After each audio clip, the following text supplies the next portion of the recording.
আদালতে নেয়ার সময় সাবেক ওসি শাহ আলমের পালানোর খবর আগেই জানিয়েছিলাম। এই বিষয়ে এখন বিস্তারিত জানাতে রাজধানীর উত্তরা থেকে যোগ দিচ্ছেন সহকর্মী রেজওয়ানুল হক। রেজওয়ান, পলাতক শাহ আলমকে গ্রেপ্তারে এখন পর্যন্ত পুলিশ কি জানিয়েছে, সবশেষ জানাবেন।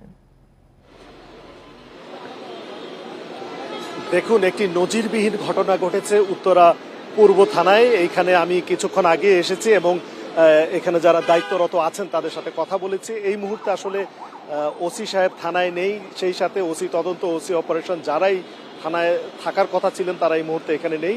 তবে ডিউটি অফিসার রয়েছেন, তার সাথে আমি কথা বলে যতটুকু জানতে পেরেছি তারা বিভিন্ন জায়গায় তদন্ত করে দেখছেন, তারা গোয়েন্দা নজরদারি চালাচ্ছেন, প্রযুক্তি ব্যবহার করছেন, এমনটাই কিন্তু আমাকে জানিয়েছেন। কিন্তু যে নজিরবিহীন ঘটনাটি আজকে ঘটেছে সেটি কিন্তু একেবারেই বিরল। একটি থানার ভিতর থেকে একজন আসামি পালিয়ে যাওয়ার যে ঘটনা, তিনি এই উত্তরা পূর্ব থানার সাবেক ওসি শাহ আলম, তাকে কিন্তু গতকাল রাতে কুষ্টিয়া থেকে মামলার তদে একটি হত্যা মামলায়, আপনি জানেন যে 5 আগস্টের পরে একটি হত্যা মামলা দায়ের হয়েছিল উত্তরায় এই ছাত্র জনতার গুলির ঘটনায়।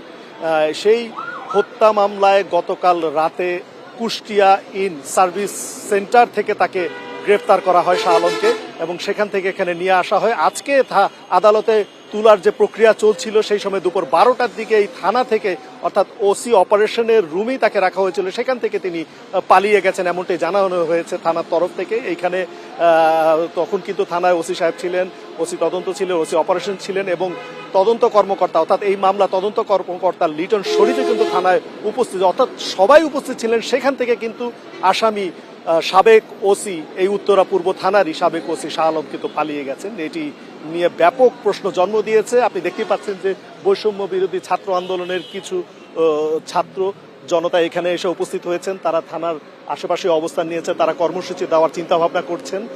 আমরা কিছুক্ষণ আগেও তাদের সাথে কথা বলেছি এবং তারাও এই বিষয়টি নিয়ে প্রশ্ন তুলেছেন যে থানার ভেতর থেকে একজন আসামি কিভাবে পালিয়ে গেল, এবং থানার কর্মকর্তা সব থানার অফিসার যারা উপস্থিত ছিলেন সে তাদের সামনে থেকে আসলে এই আসামি অর্থাৎ উত্তরা পূর্ব থানার সাবেক ওসি শাহ আলম কিভাবে পালিয়ে গেল, এই প্রশ্নটি আসলে জনমনে এক ধরনের অবাক করার মতোই ঘটনা ঘটেছে এবং বিরল ঘটনাই বলা চলে। তবে সবশেষ তথ্য অনুযায়ী এখানে থানার যারা কর্মকর্তা আছেন তারা যেটি আমাদেরকে বলে আশ্বস্ত করছেন যে দেশের বিভিন্ন বর্ডার এলাকা থেকে শুরু করে বিভিন্ন জায়গায় নজরদারি চলছে, তার পরিবার পরিজনদের সাথেও কথা বলা চলছে এবং প্রযুক্তির সহায়তা নিয়ে তাকে দ্রুত গ্রেপ্তারের চেষ্টা চলছে।